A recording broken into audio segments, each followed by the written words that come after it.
Hey Scrapbook friends, it's Nicole and I'm here with a quick little border using the new Fur Baby Dog paper pack. When I was doing my product preview video a couple of days ago, I came across this paper that has just rows and rows of little dog houses on it, and I thought it would make a really cute border. And so I was kind of playing around with it, and this is what I've come up with. I don't know that I absolutely love it because the little dog houses are so subtle, but when you add in the little paw print punch and the background, I think it works. And it was a cute way to show off what that actually is in this border. So to create this border, you're going to need, of course, this paper from Fur Baby Dog, which has the dog houses on one side and the brown paw prints on the back.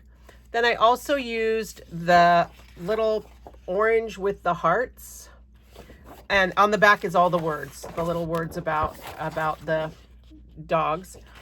And then I used one little square from this woof paper.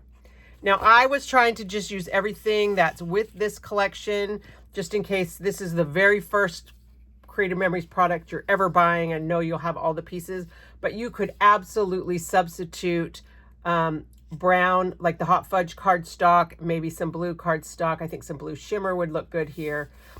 If you don't have the Paw Punch, I know that it's sold out crazy fast this time. It's not too late to order it unless you're watching this after noon Central Time on June 30th. My new products video talks about how to do that. But you could substitute for a sticker or something else in here, and I'll show you some options when we get a little bit closer. Okay, this one is going to involve a tiny bit of fussy cutting, but it's all straight line cutting, and hopefully it won't be too bad. And then we're also going to use the Picket Fence cartridge from the original Border Maker system. So hopefully if you have this Border Maker system, you will have this cartridge. This is the one that everybody gets with their Border Maker system. So I'm going to start with this brown paper with the paw prints and the little houses. And unfortunately, I can't really give you a measurement on this because I just can't. But what you're going to notice, well, what I notice is that the bottom piece, I guess both sides, the edge of the paper is right here along what is the middle space between this. If you only have a scrap left over, as long as you can have enough space to get the little line here in between these dog houses, that's going to be fine. I did try it in a couple different ways. I'll show you in just a sec, to make it so that you could cut two at a time, and it just didn't work. So I'm going to cut this one. This is about the 1 inch, and that's going to give me just a little bit of room to make my cuts. While I have this in my trimmer, I also want to cut a 2 1/4 inch base that we're going to use out of this brown. If you wanted to do this with brown cardstock, that would be fine. But since we've got this right here, we're going to cut that right now for our base. And then we're going to do the fussy cutting. And so fussy cutting is basically just what it sounds like. And you'll see on this one that I cut around the roof line of the house, but I left a little bit of the lighter blue around the roof. I tried the first time cutting it out, cutting it kind of through the middle of that blue section, and it just didn't look as nice. I felt like we really needed that whole little dark blue. It almost makes the roof line, even though the roof line is kind of in the light blue. All right, so if you cut it like this, it's, it's not the end of the world. I just felt like it looked better with a little bit of that. And so what I like to do when I'm cutting triangles, definitely you want some good fine tip microchip scissors.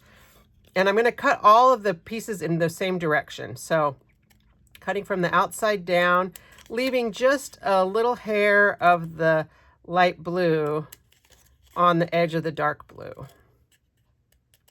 All right, I hate to make you watch me do this. So I might speed this up, and you'll see that I'm just cutting just from top into the V.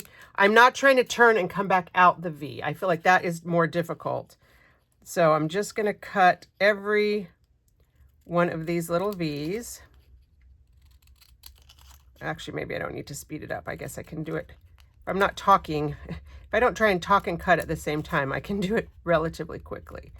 So we're just going to cut, and this way I guess that gives you a good idea of how long this takes. Because, you know, anytime you hear the word fussy cut, I know there are people that go, oh yeah, no, not for me.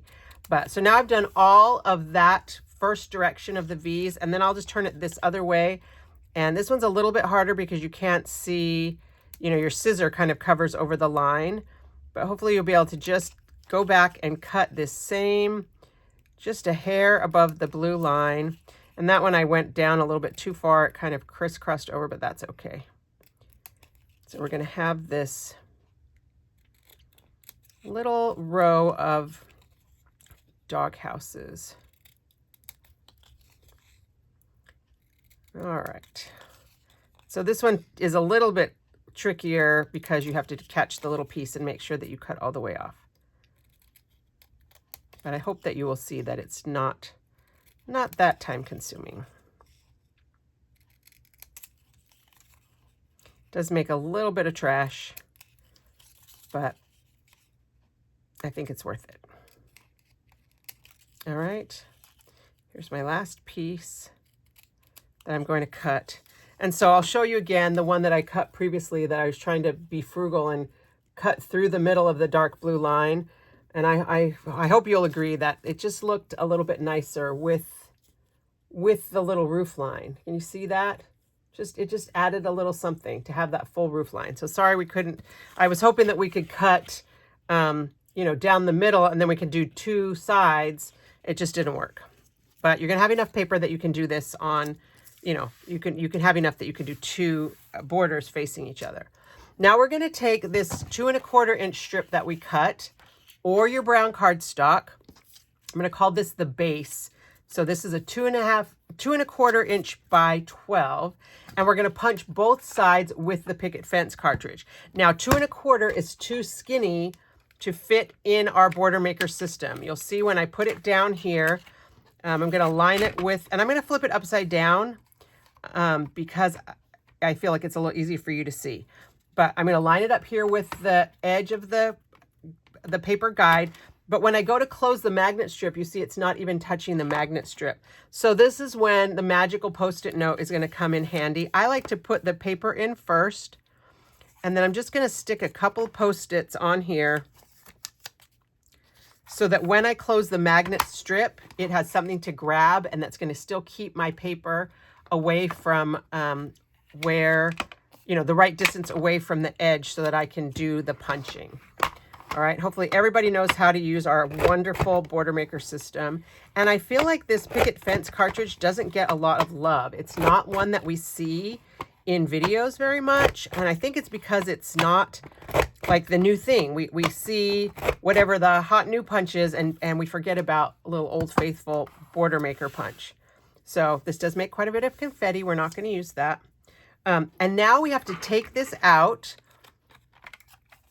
So I'm going to remove these Post-its because we're going to use them again in just a second. And we're going to flip this around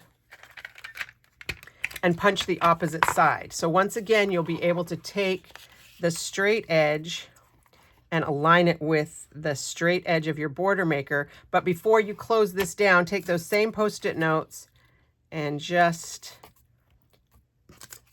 You might be able to do this with one. I feel like two is better, kind of evenly spaced so that it holds it without it wiggling. Just because you want to get a nice straight edge on that. So you can see that the actual piece we punched is just kind of hanging in space. So it's just these Post-it notes holding it where it needs to be. So be a little bit gentle as you punch, just to make sure that you don't send anything flying. Okay, got a little tangly. I always like to clean off any extra stray pieces that try to interfere, because that's when you can jam up and get tangled up. Okay, so here's our now two-sided punch. And remember, we started with a 2¼ inch base. So this is going to be a technique you can use with any kind of borders. 2¼ inch base. And then it punches it this close together so that, you know, you have this still the security of it being all the way together, but you're going to get those cute little arrow pieces on both ends. All right, and now we're done with the border maker for this punch. And what we need now is our background piece, which I used this heart. And I'm gonna cut the one I've already cut. So this isn't gonna look like a full piece of paper to you, because it's not. And so I'm calling this the contrast base. And you want this to be 1 3/4 inches. And anytime I'm cutting 1 3/4 inches or less, I like to do it on the right side, the right-hand side of the trimmer, where it's shorter, because that gives me this whole section up here to position my paper and make sure that it is straight. Okay, so I'm positioning that up here against the 1 3/4 inch line. Oops, no, that was a 1 1/2 inch line. Sorry, the 1 3/4 inch line is the very last line at the edge of that grid.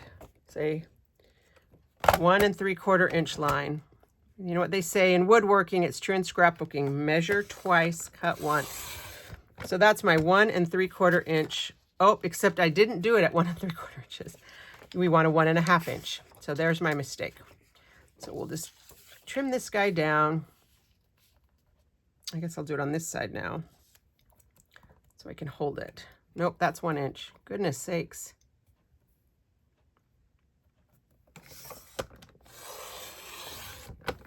One and a half inch. All right. Apparently, when I was measuring my for my directions, I messed up. So let's see. We're going to call this 1 1/2 inch contrast. Okay, so ignore what I said about 1 3/4. That's the other size we're going to use. And then to stick this down, I want to put my adhesive on this piece because it has the holes in it. And of course, for that reason, if you can use your repositionable adhesive, it's just easier to not worry about those pieces and not worrying about creating something that's going to be sticky on the back. I do feel like I use a little bit more adhesive than I would if it were my regular, but that was so much faster. And then I'm just going to position this in between these points to get me that nice little straight edge. So this piece right here is such a great base for any kind of border. I love this so much with using the double edges of the picket fence punch, and it just gives this little chevron edge. Love it. And it goes really well with our little dog houses. And I think because I've already made this one on this side, I'm going to put my next piece on this side. So now we need to cut this little square, and you guys can help me figure out what I like, you know, how we like it. I kind of liked it with the houses over the top.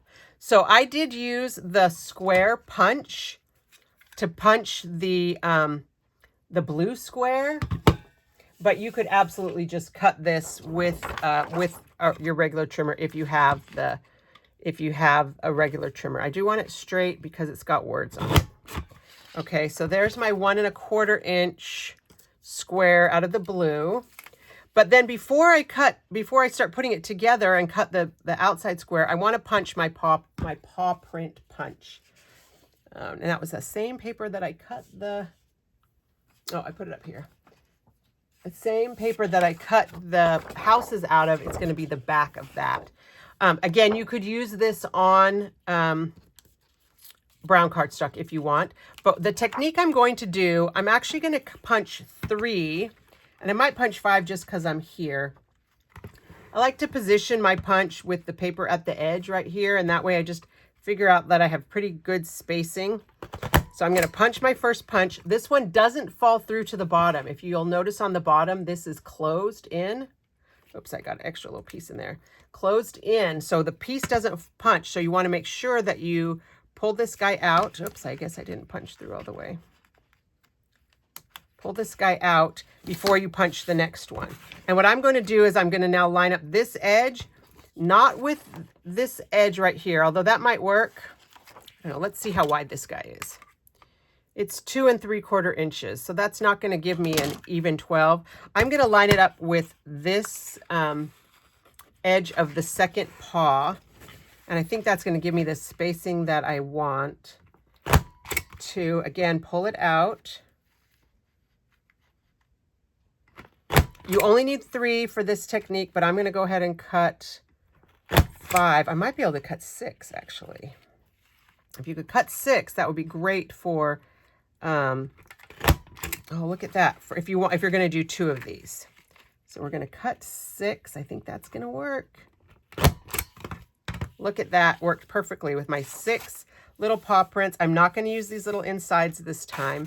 And now I'm going to take this piece of the brown paper that I've just punched out of, and I'm going to cut this at 2 inches so that I can use this as the square that goes behind my other blue square. Now I'm not sure it's going to fit right perfectly right here because I don't want to be on this. I need to have a full piece, but I think that's going to work just right. Okay, so I've got now my square, and it's going to be just the right spacing for me to now use this piece that I cut out 1 3/4 inch and make a little frame for it. So again, this could be cardstock. Both of these could be cardstock or a different color if that's what you want. Okay, and again, I'm going to use the repositionable, even though you guys know I don't usually love repositionable. I think for this one, just because we're working with a little space area. All right, so here's my little matte square. Now to assemble, oh, I guess before we assemble, I want to put these together. And the reason I had you punch 3 is because when I put just 1 down on here, I feel like it was lacking a little bit of dimension. And also because of the 2 colors of paper, just the way the nature of the punches are, and maybe because this is my punch from 2018, it might not be punching quite as sharply anymore. But I felt like if you layer 3 punches together, it just gives a little boost of dimension that people aren't going to really notice, but you're going to notice. And I just think it's a kind of thing that people don't notice, but they subconsciously notice it. So I'm just going to stack 3 of these little paw prints.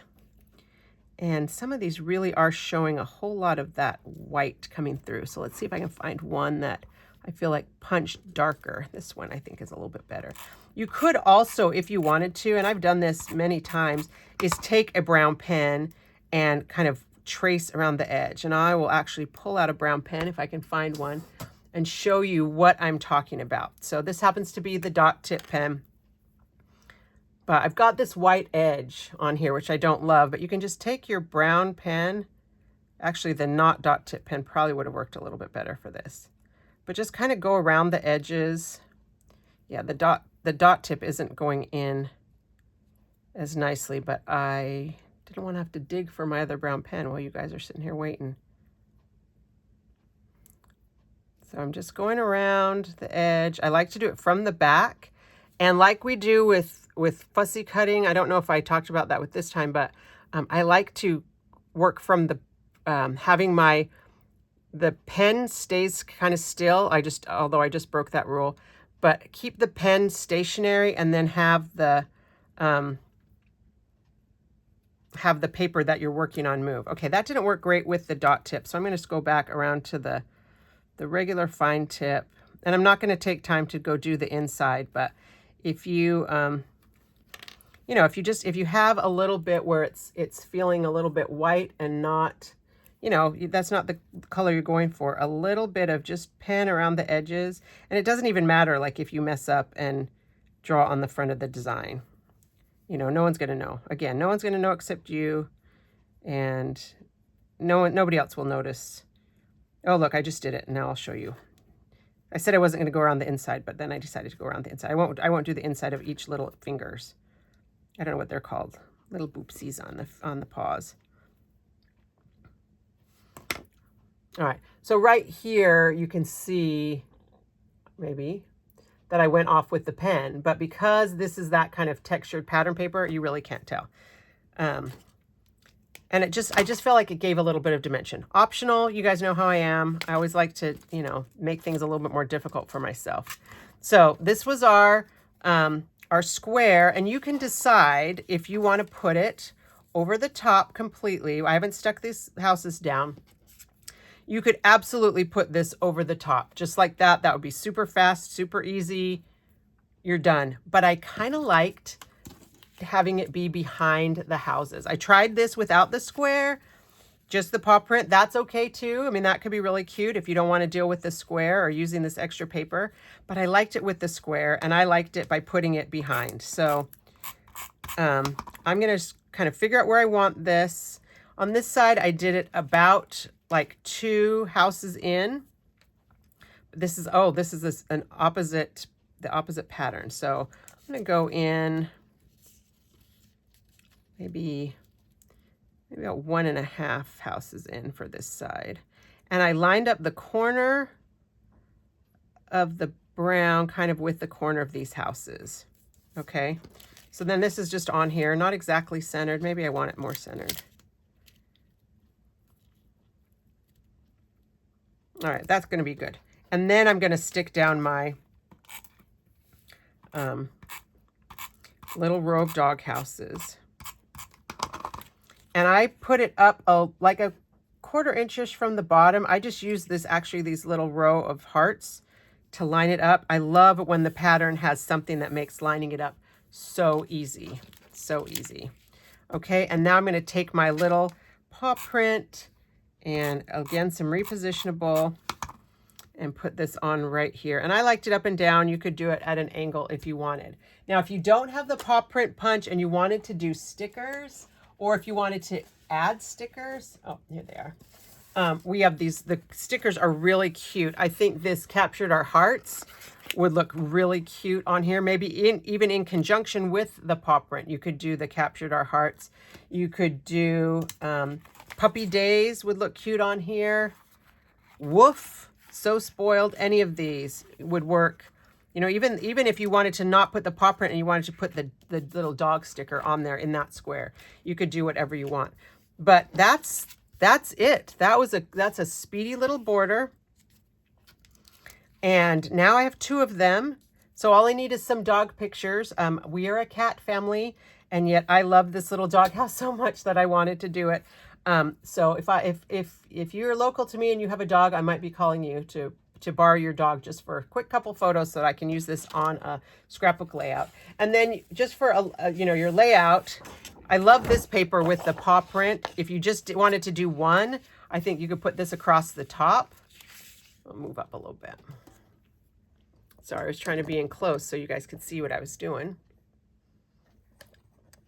You could just put this along the top if you wanted that border. If you wanted and you had the cat paper, you could have the other side paw print and go across the tops of each. Or if you had different paper, this one has the bones on the back. You could do, even if you want to do a single page, like, right, if I'm borrowing somebody's dog, I might want to just do a single page and put the borders at the top and bottom. Oh, come on. Sorry, I positioned it for letting you see what I was doing, and now I don't have enough space to show you the whole layout. But I think that's really, really cute with the, there we go. We'll do it that way. Technology way instead of the old-fashioned way. But I think that's really cute to have the borders even at the top and bottom, and just a couple photos. You could use this as, make some photo mats with it. You could use this blue and use some photo mats if that's what you like, and then maybe put a title. But the main point of this was just to show you the border, which I think just turned out really cute. And I hope that you like it too, and that you'll be able to use this for photos of your own little furry canine friend. So thanks so much. Have a great time playing with the Fur Baby collection, new from Creative Memories, June 2023. Thanks a lot. Happy scrapbooking.